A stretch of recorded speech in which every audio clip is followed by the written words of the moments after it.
Salut tout le monde, c'est Rémi, j'espère que vous allez bien et bienvenue dans une nouvelle vidéo dans laquelle nous allons nous intéresser aux figures de style. Vous allez me dire, mais Rémi, qu'est-ce qu'une figure de style? Eh bien c'est simple, une figure de style c'est, on va dire, plusieurs moyens d'enrichir sa manière de s'exprimer, que ce soit à l'écrit ou à l'oral. Donc ça peut permettre d'être plus convaincant ou même aller jusqu'à la manipulation. Bon, nous, on va pas aller dans ça, on n'est pas dans la théorie du complot, essayer de comprendre ce qui se passe autour de nous. Nous, on va essayer de comprendre pourquoi un texte est plus riche qu'un autre. Et on va s'appuyer sur des textes de rap parce qu'on vient de la street. Donc avant de commencer, je tiens à dire que bien sûr, ce n'est pas une vidéo exhaustive. Il n'y a pas toutes les figures de style parce que des figures de style, il en existe des centaines. Donc je vous ai fait une petite sélection. C'est parti!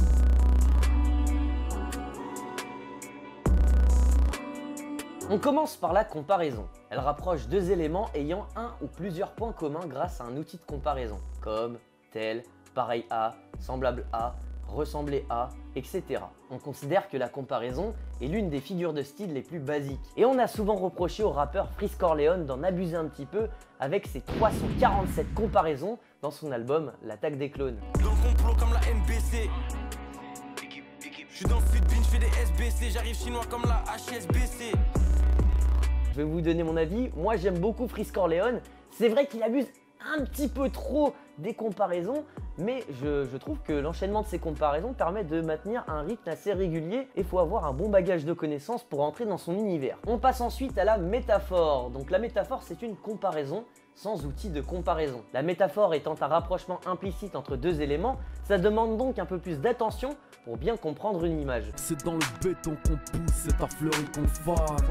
Ici, Booba compare des enfants qui ont grandi en cité à des fleurs et on notera aussi l'homophonie entre l'adjectif fleuri et le nom de la prison, Fleury Mérogis.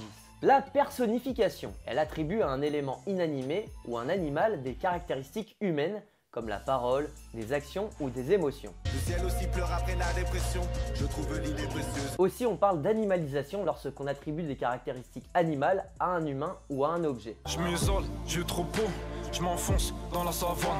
L'allégorie est une figure de style par laquelle on représente une idée, une notion ou un thème par une forme concrète. Seul au milieu du passage piéton, la faucheuse me fait des appels de phare. Vous le savez, la faucheuse est une représentation allégorique de la mort dans notre culture populaire. On passe ensuite à la métonymie. La métonymie est une figure de style par laquelle on remplace un mot, par exemple une bière, par un autre mot avec lequel il y a un lien logique comme le verre. On peut par exemple dire on va boire une bière ou sinon on va boire un verre. Là, il y a une relation contenu-contenant car on ne boit pas le verre mais ce qu'il y a dans le verre. Les métonymies sont courantes dans la vie de tous les jours et on en emploie sans s'en rendre compte, en remplaçant par exemple la cause par l'effet ou l'effet par la cause, le contenu par le contenant, la chose par le lieu, par le signe, par son utilisation ou encore par sa matière. J'en réclame nos plumes car il n'y a aucune valable depuis l'époque d'Ayam ou de Michael. Ici, leur plume renvoie à l'écriture, à leur texte ou encore à leurs paroles.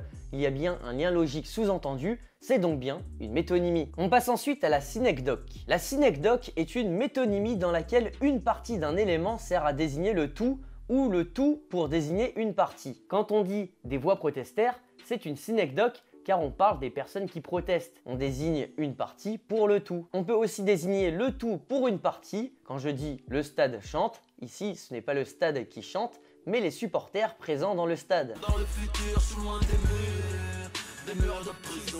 Ici les murs représentent une prison au sens plus large, c'est donc bien une synecdoque. La périphrase. La périphrase est une figure de style de substitution qui consiste à remplacer un mot ou un groupe de mots par d'autres mots. Elle permet d'éviter la répétition et permet de mettre en avant les caractéristiques de la personne ou de la chose qui n'est pas nommée directement. Salade, tomate, oignon, toutes les sauces, toutes les viandes. Salade, tomate, oignon, chef, on pense tous à un kebab. Et oui, c'est normal, c'est une périphrase et les périphrases permettent de retenir plus facilement une idée, là, le contenu de ce qu'il y a dans un kebab. L'antonomase consiste à employer un nom propre typique pour caractériser une personne par métaphore. Par exemple, on va dire d'un lover que c'est un donjouan. Trop de weed à local dans le joint, trop de garces pour jouer les donjouans. Un donjouan, avant d'être un caractère, était un personnage inventé par Tirse de Molina, un personnage, un séducteur sans scrupules, qui sera repris plus tard par Molière. On passe ensuite à l'hyperbole, qui est la figure de style d'exagération par excellence. elle surévalue et exagère une réalité pour la mettre en relief. Si mon sac est lourd, je vais dire qu'il pèse une tonne. Une tonne c'est 1000 kilos, ça fait extrêmement beaucoup. Notre langage est parsemé d'hyperboles, au point où l'on exagère des expressions qui sont déjà exagérées. On ne va pas travailler à 100% mais à 200 voire à 300%. Et il y a souvent des hyperboles dans le rap. On dit qu'on débarque à 26, on débarque à 26 000. 26 000 ? Faut quand même pas abuser. On passe ensuite à la gradation. La gradation est une suite de mots qui montent ou qui descendent en intensité. Ma main passant dans tes cheveux, j'y passerai bien la nuit, la journée même la vie. Si ma vidéo peut vous aider à être un peu meilleur avec les meufs, c'est pour moi. Ne me remerciez pas. L'accumulation ou l'énumération est une série de termes de même classe grammaticale qui crée une impression de profusion. Je suis un rendez-vous, un hasard, un match de foot, un mariage, une manif, un anniv, une accolade, une bagarre. La phrase est longue, il y a plein de virgules, il y a un effet de liste, voilà, c'est une énumération. On passe au pléonasme. Le pléonasme est un terme ou une expression qui répète ce qui vient d'être annoncé. On dit souvent « monter en haut », mais si tu montes, c'est que tu vas déjà là-haut. Elle permet d'insister, mais est souvent jugée comme une erreur de langage. Mais imaginons que vous soyez dans une maison à 2 étages et que quelqu'un vous dit « je vais monter là-haut ». Bah ça pourrait se comprendre, je ne vais pas monter au premier, mais au 2e étage. On parle pas comme ça. La langue française, c'est ta langue. Donc faute ou pas faute de langage, au moins on se comprend. Je réfléchis à la façon dont j'arriverai à rien.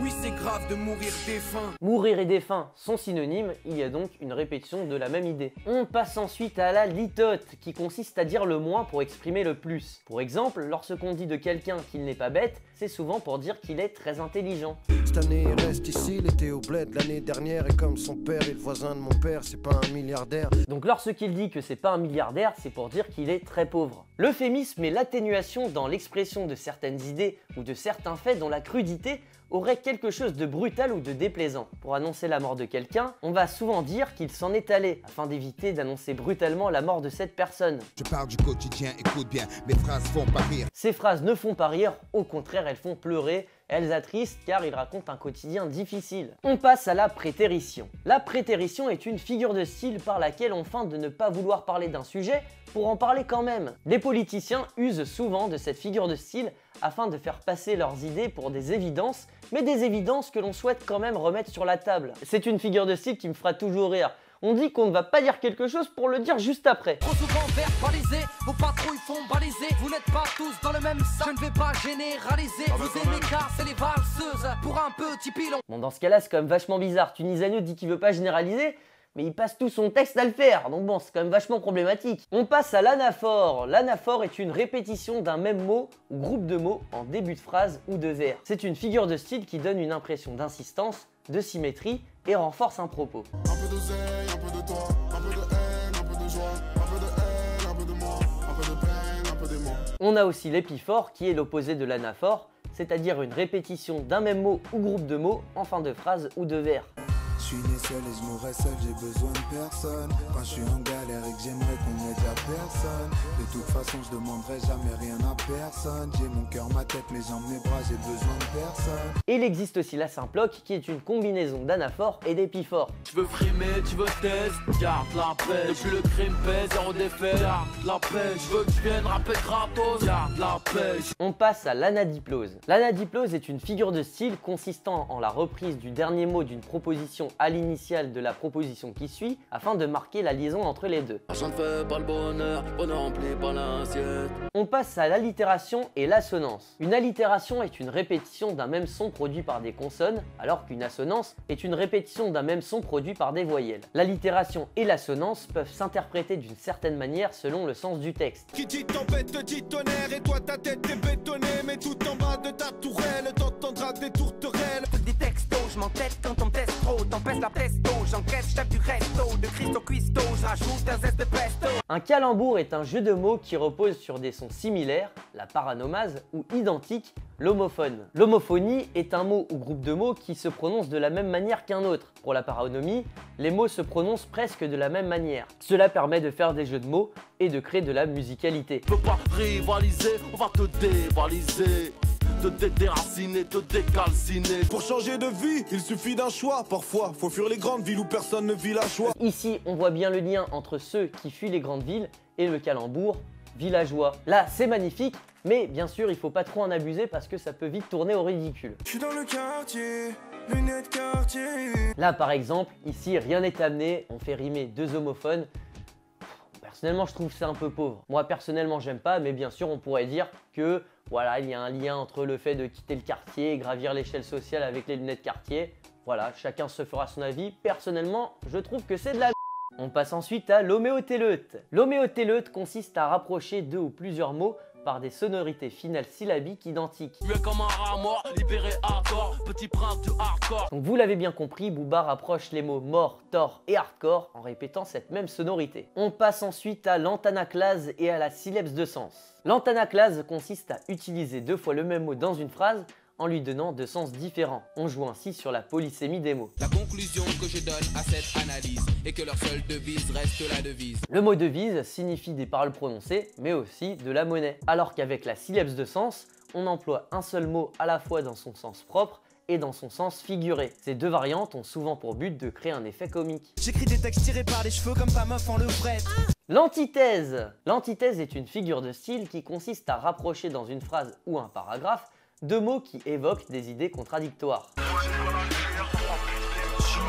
Là, on a le mot paix et guerre qui s'opposent. Booba est obligé d'aller faire la guerre, de se battre pour gagner de l'argent afin de vivre dans les beaux quartiers. On passe à l'oxymore. L'oxymore est une figure de style qui consiste à allier deux mots de sens contradictoires. Donc contrairement à l'antithèse, les deux mots sont collés. Trop longtemps plongé dans le noir à l'écart des lumières et des phares, éclairé par l'obscur, clarté de l'espoir. L'oxymore renforce le fait que l'espoir nous pousse à croire en quelque chose qui n'arrivera peut-être pas. On passe au chiasme. Le chiasme est une figure de rhétorique construite en ABBA. Il s'agit d'inverser deux groupes de mots. Ces groupes de mots doivent correspondre sémantiquement ou grammaticalement. Alors le chiasme, c'est une figure de style que l'on ne retrouve pas régulièrement.